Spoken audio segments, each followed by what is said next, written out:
어제는 우리가 얘를 진행할 때 어떻게 했었냐면 치수 기능도 좀 연습해 보기 위해서 자동 치수로 이게 기입되는 걸 보기 위해서 이 뷰를 선택하고 주석이라는 탭을 눌러가지고 모델 항목으로 해서 이 사용된 치수들이 디스플레이 되게 해놓고 필요 없는 치수들은 내가 선별해서 지우는 것을 연습해 봤어요. 오늘은 이 2D 도면 관리에서 2D 도면 관리 능력 단위에서 이야기하는 것처럼 이 치수를 기입하고 기하공차도 기입하고 끼워 맞춤 허용차 이런 것도 적용을 하는 연습을 할 것이기 때문에 웍스에서 이거를 DXF 파일로 넘길 때 이런 치수가 없는 거를 넘겨 보도록 할게요. 그러기 때문에 요 상태 거를 써도 되겠지만 이거 템플릿이 이미 다 완성이 돼 있는 거잖아요. 그럴 때는 또 어떻게 하느냐. 자, 이동조 바이스 5번이라는 이 디자인 틸에서 이름을 보시고 밑에 시트라는 애가 있죠. 시트를 새로운 거를 하나 추가해 놓고 만들어도 됩니다. 자, 그래서 시트 항목에서 마우스 우클릭 해주시고 시트 추가 있나요? 네, 시트 추가 요거 누르면 새로운 종이가 만들어지는 셈이에요. 그죠? 이렇게 새로운 종이를 만드는 셈이고 추가된 이 시트에서 추가된 시트 요놈에서 이제 우리가 도면 뷰를 다시 배치하는 것부터 연습을 해볼 거예요. 일단은 시트를 추가했는데 이 종이 사이즈가 뭔지 확인해야 되겠죠.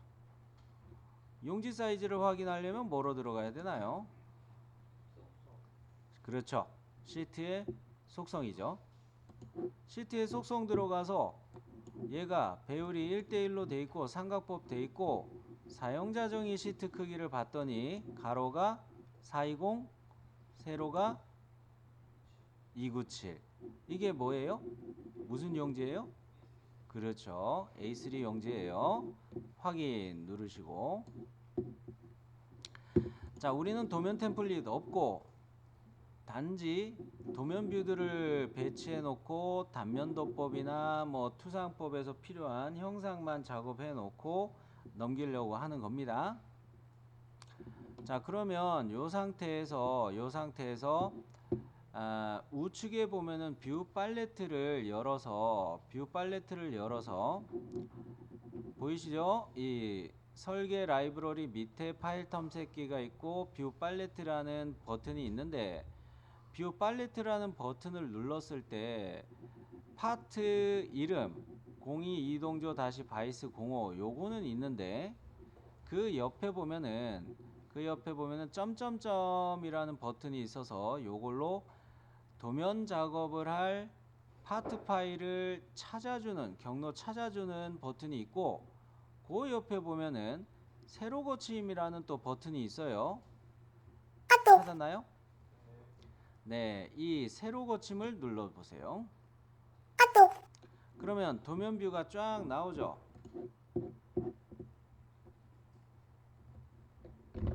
되나요? 네, 이 도면 뷰에서 도면 뷰들 요 여러 개의 도면 뷰들이 나오는데 요 재생성까지 됐으면 우리가 어제 그 뭡니까 주투상도로 사용했던 게 후면이었어요. 요 뷰가 확인됐나요? 네, 요거를 이렇게 끌어다가 놓습니다. 됐나요?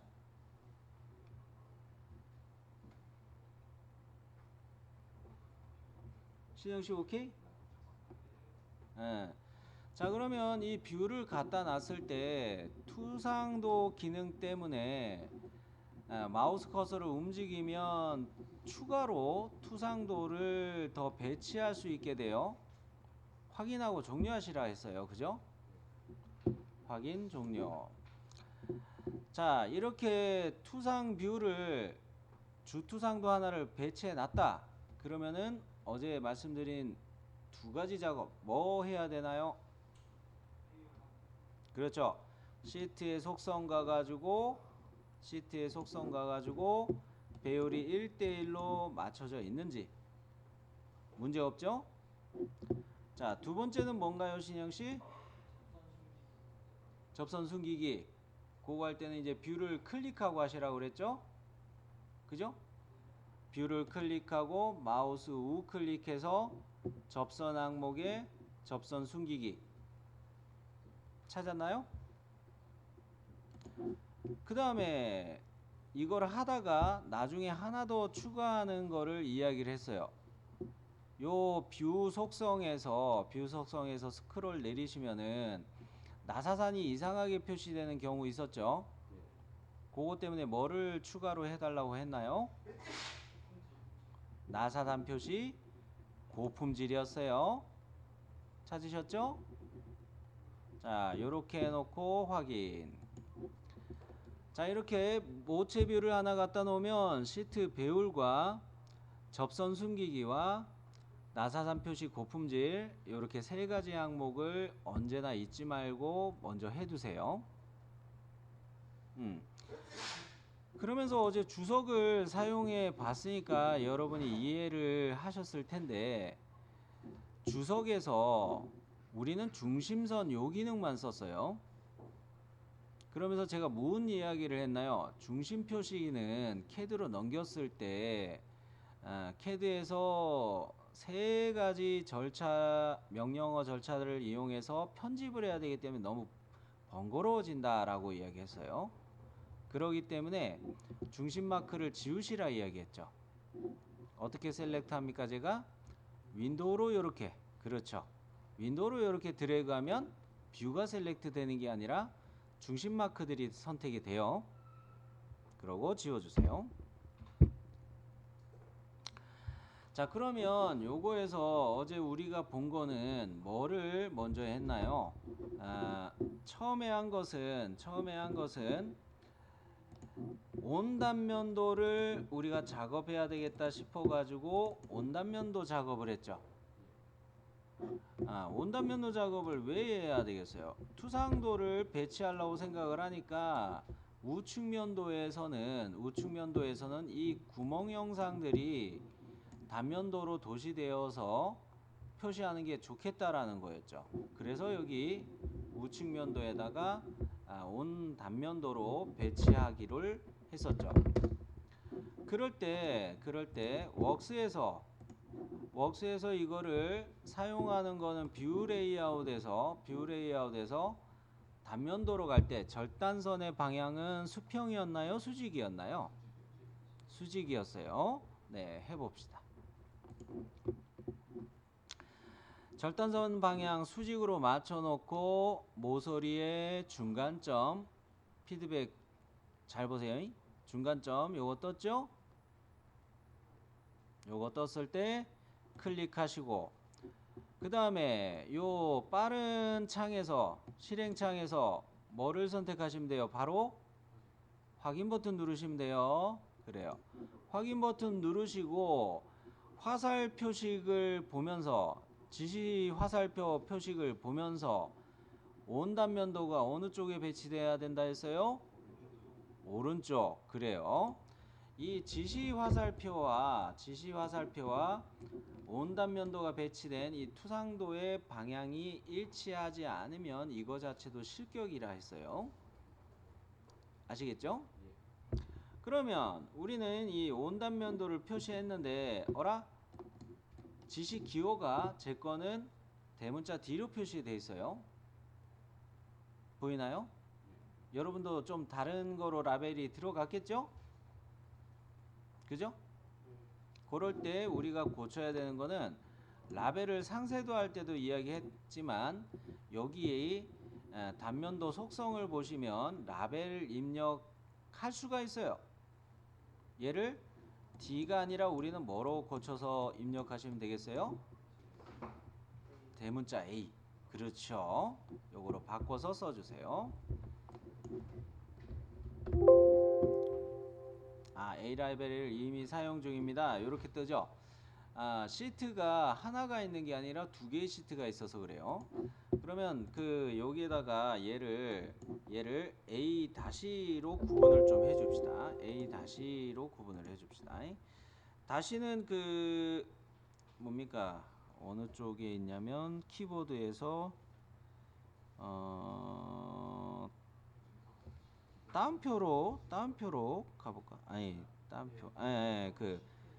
키보드에서 엔터 글씨 바로 옆에 보면은 이걸 콜론이라고 하던가? 키보드에서 엔터 글씨가 이렇게 있잖아요. 그 옆에 이렇게 긴 쪽으로 된 키보드 보면은 요거하고 쉬프트 같이 누르면 이렇게 따옴표 되고, 요거를 입력하면은 A 이렇게 콜론 이런 식으로 될 거예요. 이렇게 한번 구분을 해볼게요. 되셨나요? 네. 자, 그러면 우리는 A-로 얘네들을 바꿔줬어요.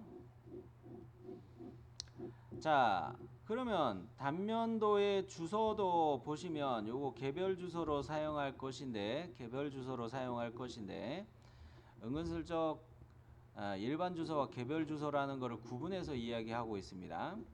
개별 주소로 사용되는 것들은 어떤 것이냐면, 이렇게 단면도 하단에 단면 A- 이렇게 써놓은 것들을 개별 주소라고 이야기해요. 우리가 CAD에서 레이어 작업을 할 때 개별 주소를 추가했던 거 기억나시죠? 그러면서 이런 식으로 단면 지시 기호, 문자 기호 이런 것들도 개별 주소로 사용이 되는 애들이에요. 그러면서도 우리가 또 볼 거는 개별 주소로 적용될 거는 뭡니까? CAD 도면으로 이야기하는 게 더 빠르겠네요. 자, 이런 식으로 품번 기호와 대표 거칠기로 표시된 애들도 개별 주소라고, 이런 애들도 이야기해요. 이런 것들도 개별 주소예요. 그리고 여러분 프린트를 보시면 주소라고 써 있는 요 텍스트도 개별 주소로 우리는 구분합니다. 여기까지는 이해되셨나요? 네. 자, 언제나 그렇듯이 호칭을 늘 잘 기억하시라는 거예요. 자, 그러면 우리는 이 온단면도를 배치했고, 요거는 여담입니다. 절단선의 지시기호, 화살표 지시기호가 이거 잘못됐는데 싶을 때는 어떻게 이거를 화살표의 방향을 바꿀 수 있냐면, 반대 방향이란 버튼을 누르면 이렇게 지시기호가 만들어졌던 게 이쪽으로 바뀌어져요. 그런 면에서 보여만 드릴게요.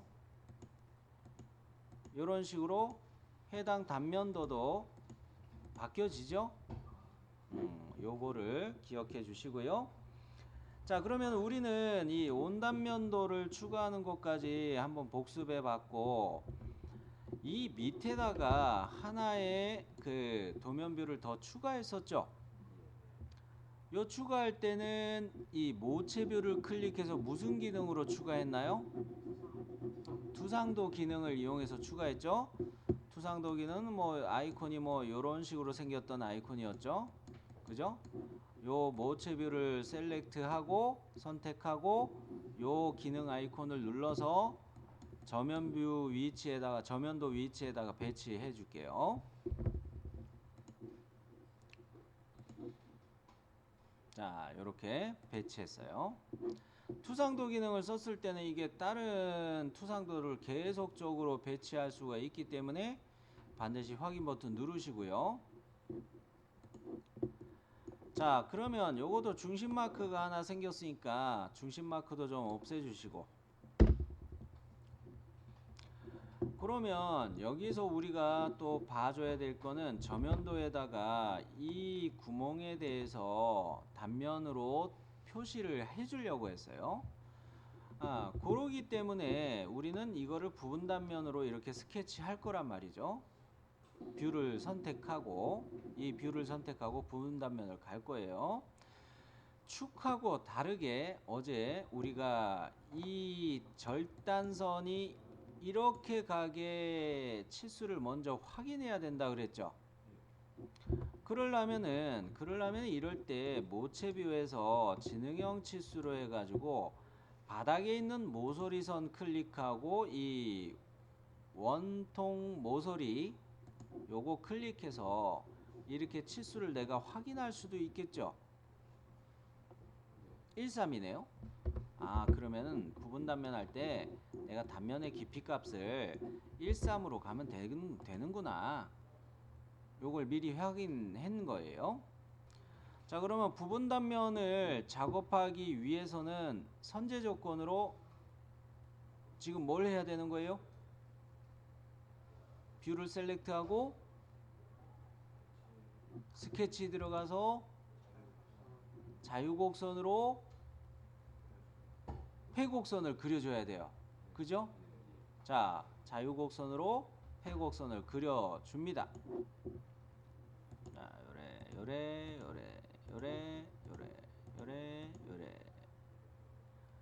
자, 끝점 일치 동글뱅이 두 개의 아이콘 뜨는 걸 보고서 끝점 일치를 보고서 얘를 딱 회곡선을 만들었어요. 그러면 바로 뷰 레이아웃 탭에 가서 이제 부분 단면 적용하면 되겠네요. 자, 미리 보기는 반드시 부분 단면 속성창에서 미리 보기는 먼저 꼭 체크해 주시자고 했죠. 그럴 때 절단선이 노란색으로 이렇게 디스플레이 되고 있습니다. 그리고 단면의 깊이 값을 13으로 넣어 줍니다. 절단선 위치가 실시간으로 이동 안 하면 무슨 키를 눌러서 조절해 보라고 했어요? 휠을 누른 상태에서 이렇게 화면을 펜 기능처럼 살짝 움직여 보면 절단선이 이동된다 했어요. 그런데 요렇게 안 되고 버그가 생겨가지고 가끔 에러가 날 때는 어떻게 하시려고 했어요? 절단선 깊이 값을 수치로 해도 안 될 때는 기준이 되는 객체를 클릭해 주시라고 했죠. 모서리를 한번 원통 구멍의 모서리를 저만 보여드릴게요. 여러분들 잘 되신 분들은 그냥 계시고 이렇게 원통 모서리를 클릭해 버려요. 그래도 절단선이 배치가 됩니다. 자, 그러면 요것으로 부분 단면을 표시했는데 어머, 어제 이야기처럼 요게 이렇게 표시된 거였죠. 자, 이 뷰의 속성을 가봅시다. 이 뷰를 클릭해서 선택하고 뷰의 속성 가서 나사산 표시를 보세요. 뭐로 되어 있어요? 이거를 뭐로 바꿔야 돼요? 그렇죠. 됐나요? 자, 그러면 우리는 투상도법을 투상도를 배치하고 단면도법 적용할 것들을 좀 해놔 가지고 얘네들에 대해서 우리는 치수만 이제 생각하면 되는 거예요. 여기까지 와가지고 여기에서 이제 우리는 CAD로 가지고 와서 여기다 치수 기입을 쭉 하기만 하면 되는 겁니다. 2D 도면 관리에서 이야기하는 것처럼 치수도 기입하고 끼워 맞춤 허용차도 기입하고 뭡니까 기하공차도 기입하고 이런 것들을 이제 하면 돼요. 그러면 얘에서 주석 정도는 더 작업을 해야 되겠죠. 중심선들 기억나시죠? 자, 주석 탭을 누르시고 중심선 기능 요거죠. 자, 요 기능을 눌러가지고 주투상도에서는 사용하기가 좀 애매해요. 그죠? 바로 우측면도로 왔습니다. 우측면도는 온단면도라고 그랬어요. 온단면도는 한꺼번에 요거를 작업할 수가 있다 그랬죠. 그죠? 자, 요렇게 해가지고 이 중심선이 마음에 안 들게 나오는 것들은 어떻게 하면 된다고 그랬어요? 그렇죠. 중심선의 끝점을 잡아서 밀고 당기고 해서 원하는 길이로 중심선을 조절해 주시라고 했어요. 됐나요? 그러면 이번에는 저면도를 가는데 저면도에서는 부분 단면 적용된 거에 모서리와 모서리 구멍에 요 모서리와 모서리를 클릭해서 이렇게 중심선을 만들고, 또 중심선의 끝점이 마음에 안 드니까 중심선을 클릭해서 끝점을 이렇게 늘려주고, 자, 그 다음에 빠진 게 또 있죠. 이 앞나사부죠. 앞나사부에 안찌름을 클릭하시라고 그랬어요. 가는 시선으로 적용된 데는 선택하지 마시고 안찌름에 해당하는 모서리 두 개를 이렇게 클릭하시라 했어요. 됐죠? 그 다음에 저면도 같은 경우에는 물체의 중심을 나타내는 중심선 하나는 쓸 수 있죠. 자, 맨 왼쪽에 있는 수직 모서리와 맨 오른쪽에 있는 수직 모서리 선택해서 이렇게 중심선 하나 나오죠. 아, 쌤, 하는 김에 이렇게 하는 거는 안 돼요? 이거는 필요 없어요. 이거는 필요 없어요.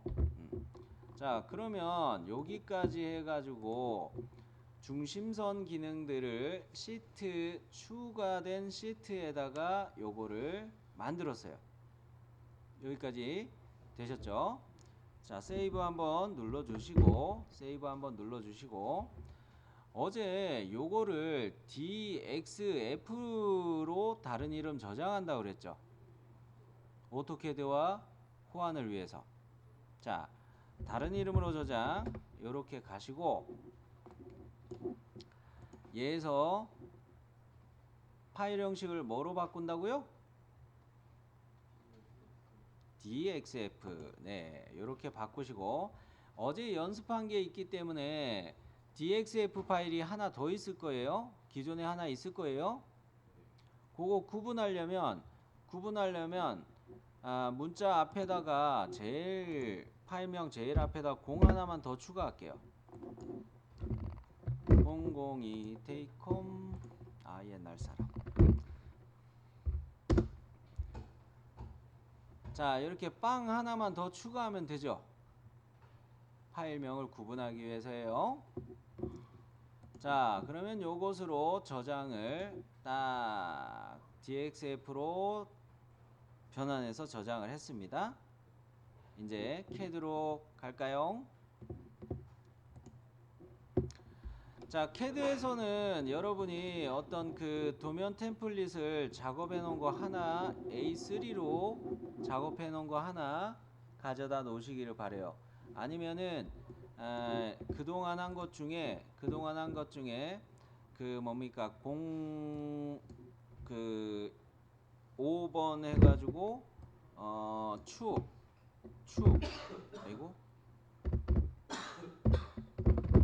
축 해가지고 이 뭡니까 그 CAD 파일 만들어 놓은 거, 이건 왜 줬지? 자, 요렇게 DWG 만들어 놓은 게 있다면 요거에다가 열어 가지고 A3 도면 양식을 하나 활용을 하려고 하는 거예요. 아니면 이거 말고 그냥 이렇게 양식을 만들어 놓은 게 있으면 요거를 열으셔도 되고요. 여기까지 되셨나요? 자, 빈 도면 양식이 A3로 빈 것만 있다면 얘를 CAD에서는 먼저 다른 이름으로 저장을 또 해볼게요.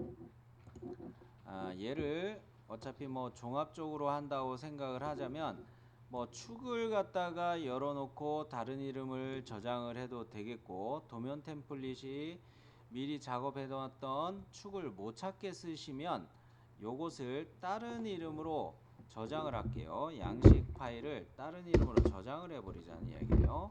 뭐로 저장을 하자면 아예 어셈블리 명인 이걸로 다른 이름 저장해버리세요.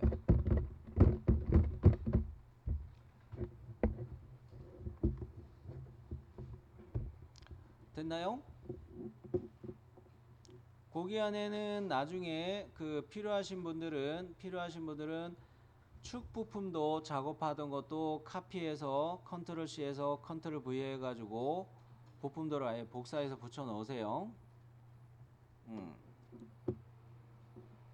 자, 요런 식으로 축을 작업했던 게 없는 분들은, 요거 작업했는 게 없는 분들은 없을 리가 없지만, 그래도 혹시나 해서 없다면 일반 템플릿을 열어가지고 A3, A2 세팅하던 템플릿을 열어가지고 걔를 이렇게 바이스 05로 다른 이름 저장해서 관리하시란 이야기예요. 됐죠? 그러면 참, 저도 그런 식으로 한번 정리를 해볼게요.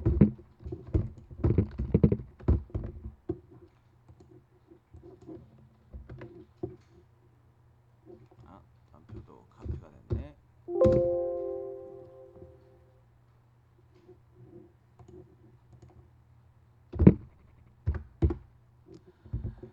자, 그러면 요 상태에서 우리가 DXF 파일을 열어서 여기에다가 붙여넣기 해야 되겠죠. 그죠? 컨트롤 O, 오토캐드에서 컨트롤 알파벳 O 누르면 파일 열기가 됩니다. 파일 열기가 돼요. 어제 뭘 이야기했나요? 웍스에서 넘긴 파일, DXF 파일 열려면 열기에서 파일 유형을 DXF로 꼭 바꿔야 된다고 그랬어요. 그죠? 자, DXF 요 파일 유형으로 잡고 열기 눌러주세요. 참, 지금 사용 중인가? 아이 참. 컨트롤 O 눌러가지고 DXF 파일 요거를 열어주세요. 되셨나요? 그랬을 때 DXF 파일을 열었더니 요 창이 좀 안 보일 수도 있겠군요. 맨 밑에 보면은 다른 애들하고 좀 다를 거예요. 모형 탭이 있고 시트 뭐 몇 번 이런 탭이 있을 거예요. 현재 여러분 이거 DXF 열었을 때 시트 몇 이게 열려 있죠.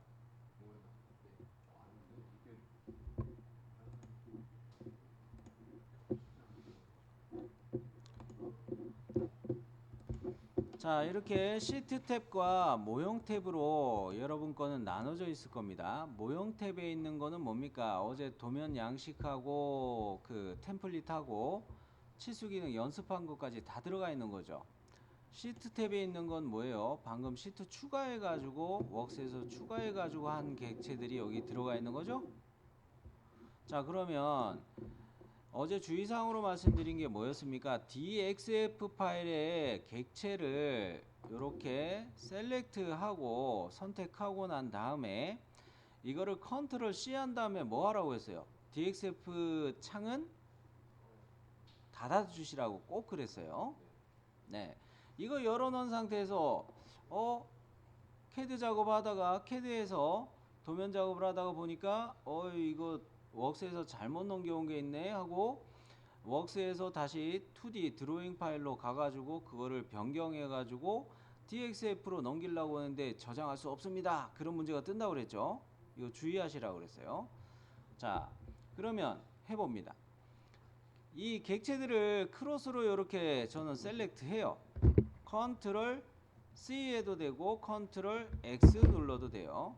컨트롤 C는 복사고 컨트롤 X는 잘라내기죠. 고래놓고 DXF 이 창은 닫아줄게요. 요 위에 보면 조그만 X 표시 있죠? 자, 저장하겠냐? 아니요 누르시고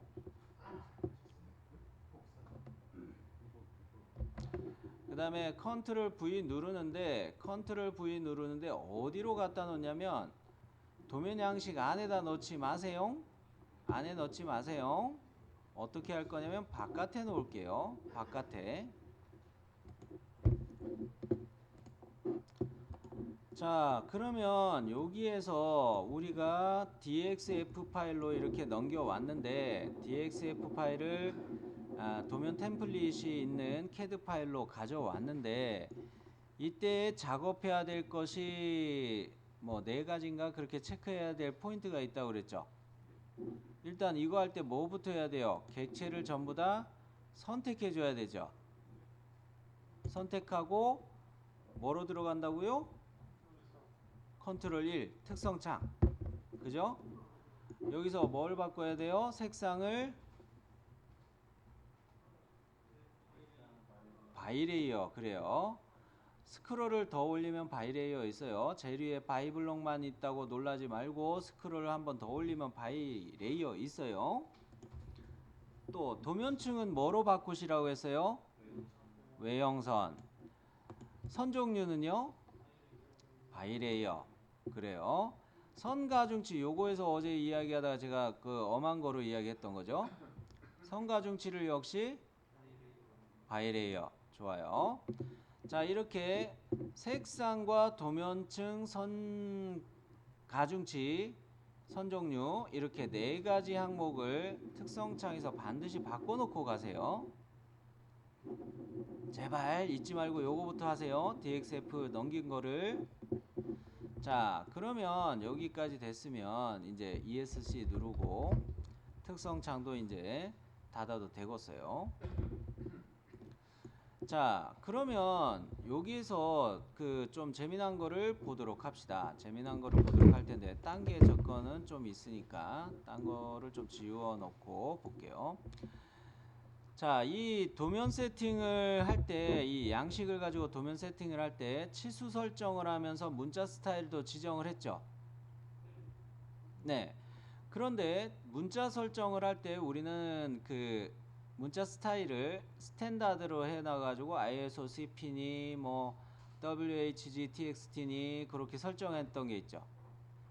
그 문자 스타일을 확인하려면 명령어 ST를 누르면 문자 스타일을 확인하게 됩니다. ST 엔터. 그런데 ST 엔터 눌러서 들어가면은 내가 CAD에서 설정하지도 않은 문자 스타일들이 주르르르륵 나와요. 솔리드, 웍스, 텍스트, TXT 뭐 어쩌고저쩌고. 확인하셨나요? 자, 저도 보여드릴게요. 어때요? 뭐 이렇게 많은지. 나는 스탠다드만 만들었는데. 그죠? 요건 왜 그럴까요? 솔리드웍스에서 우리가 드로잉 파일에서 DRW, 솔리드웍스 DRW에서 작업할 때의 웍스 기준의 주석들마다 문자 스타일을 가지고 있었어요. 그게 다 넘어온 거예요. 근데 지금 얘네들은 지우려고 해봐야 지울 수가 없어요. 왜? 객체가 사용하고 있기 때문에 그러겠죠. 어떤 객체가 사용하고 있을까요? 요런 주소라는 거 또는 A- 요런 애들, 요런 애들이 사용하고 있어요. 이해되셨나요? 자, 그러면 하나씩 확인해 봅시다.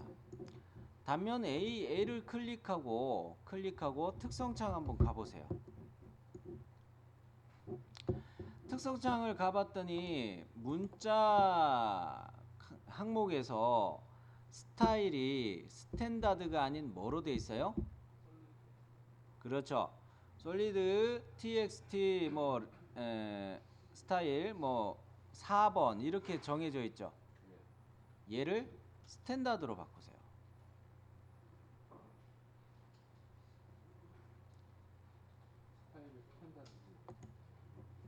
스탠다드로 바꾸세요. 자, 그러면 얘는 여러 줄 문자이기는 한데 스탠다드 스타일로 바꿨어요. 그렇게 봤을 때 우리는 또 하나 더 봐야 되는 부분이 있는데, 방금 이 스타일을 스탠다드로 바꿨다면 문자 높이 항목을 마저 고치도록 하겠습니다. 문자 높이를 5로 바꿔줘야 돼요. 얘는 개별 주소라고 했습니다. 개별 주소이기 때문에 문자의 높이는 이거 5로 가야 돼요. 요거를 5로 가야 돼요. 요렇게 적용돼야 될 것들은 역시 이 단면도에 적용이 된 지시 문자들도 요런 기준으로 적용을 해야 돼요. 자, 그러면 레이어도 도면층도 개별 주소 그거로 바꿔야 되겠네요. 그죠? 자, 개별 주소를 이렇게 통일하는 것은 다른 거에 적용하기 편하게 하려고 하는 거예요. 자, 그랬을 때 그 뭡니까? 레이어부터 개별 주소로 바꾸시라고 말씀드렸고, 문자 스타일 스탠다드로 바꾸시라고 말씀드렸고, 문자 높이 5로 맞추시라고 이야기했어요. 그러면은 ESC 눌러서 이제 빠져나왔는데, 얘는 이 단면 A, 얘는 개별 주소 성질을 다 가지고 있죠? 그거를 얘네들에다가 특성을 일치시킬 필요가 있겠죠? 무슨 명령이겠어요? 그렇죠. MA 매치 프로퍼티 실행해 가지고 얘를 원본으로 잡고 얘네들을 대상 객체로 선택해서 변경을 해 줄게요. 자, 갑니다.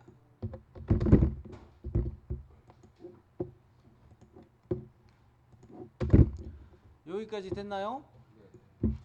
자, 그러면 이제 문자 바꿀 거는 없습니다. 문자 이제 더 설정을 조절할 거는 없어 보여요. 자, 여기서 명령어를 하나 더 말씀드리도록 할 텐데, 퍼지라는 기능이에요. 퍼지라는 기능은 방금 우리가 개별 주소 작업을 하면서 문자 스타일도 스탠다드로 바꿨기 때문에 이제 솔리드웍스의 텍스트에 대한 문자 스타일은 필요 없게 된 거죠. 그렇죠? 그렇기 때문에 필요 없는 스타일, 필요 없는 블록 찌꺼기들, 그런 것들을 도면 파일에서 정리해 주는 작업을 소거라고 이야기해요. 자, 얘는 단축키보다는 그냥 풀스펠링으로 명령어를 외우세요. 자, 이 소거 명령을 써서 쓸데없는 블록이 왜 생긴다고 하냐면, 치수 객체를 넣었다가 지웠다가 그러면 치수 객체로 사용되는 보조선이나 치수 보조선이나 치수선이나 치수 화살표나 치수 텍스트 이런 것들을 다 캐드에서는 블록이라고 생각하고 있어요. 그렇기 때문에 그런 정보들이 계속 남아있고 그런 것들을 지울 필요가 있어요.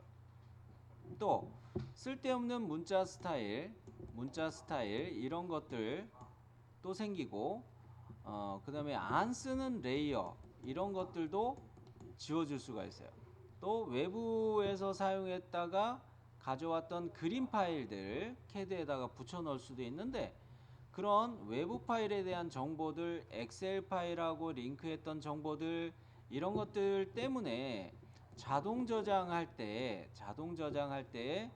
캐드가 로딩 되다가 다운돼 버리는 경우가 왕왕 생겨요. 지금 여러분은 그런 문제가 덜한데 도면 작업을 단순하게 하고 있으니까 그래요. 회사에서 사용하다가 보면은 자동 저장만 걸리면 도면 파일이 다운되기도 합니다. 그런 것들은 소거라는 명령으로 반드시 필요 없는 정보들을 정리해 주셔야 돼요. 자, 퍼지라는 명령을 실행해 볼게요.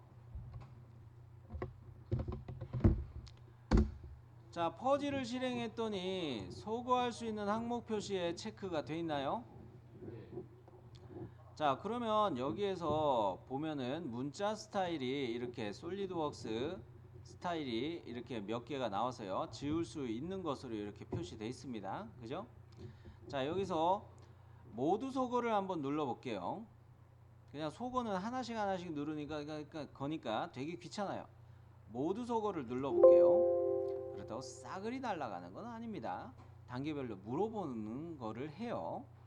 자, 이때 블록 sw_note_0 주소에 대한 솔리드웍스에서 넘어온 이런 블록이에요.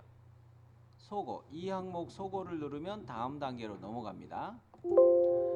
또 swnote 이것도 지울게요. 뭐 이렇게 딱딱딱 지우다가 이게 귀찮죠? 모든 항목 소거를 눌러볼게요. 싸그리 지워졌나요? 그런데도 모두 소거라는 버튼을 한 번 더 쓸 수가 있어요. 요거 누르면 CAD에서 우리가 도면층 작업했던 도면층에 대해서 관리했던 히든 툴을 소거해야겠습니까? 물어봐요. 이건 살려야 되죠. 이 항목 건너뛰기예요. 문자 스타일. 솔리드웍스 문자 스타일에 대한 거 또 나오죠. 요거는 지워야겠죠. 그죠? 이 항목 소거. 또 솔리드웍스 문자 스타일 또 나오죠. 요거 또 지워야겠죠. 이 항목 소거. 이렇게 솔리드웍스 문자 스타일들을 싹 지우고 나면 이 문자 스타일 항목에서는 이제 플러스 버튼도 없고 더 지울 게 없습니다. 자, 닫기 한번 누를게요. 자, 확인합니다. ST 엔터 해서 문자 스타일 봤을 때 라벨 때문에 아직 있구나. 자, 라벨 txt 요거 말고 스탠다드 하나 하고 txt하고 SLD txt 어쩌고 저쩌고 솔리드웍스의 문자 스타일들 다 정리가 됐죠? 네, 요렇게 됐으면 잘 하셨고요. 세이브 한번 누르시고 쉽니다.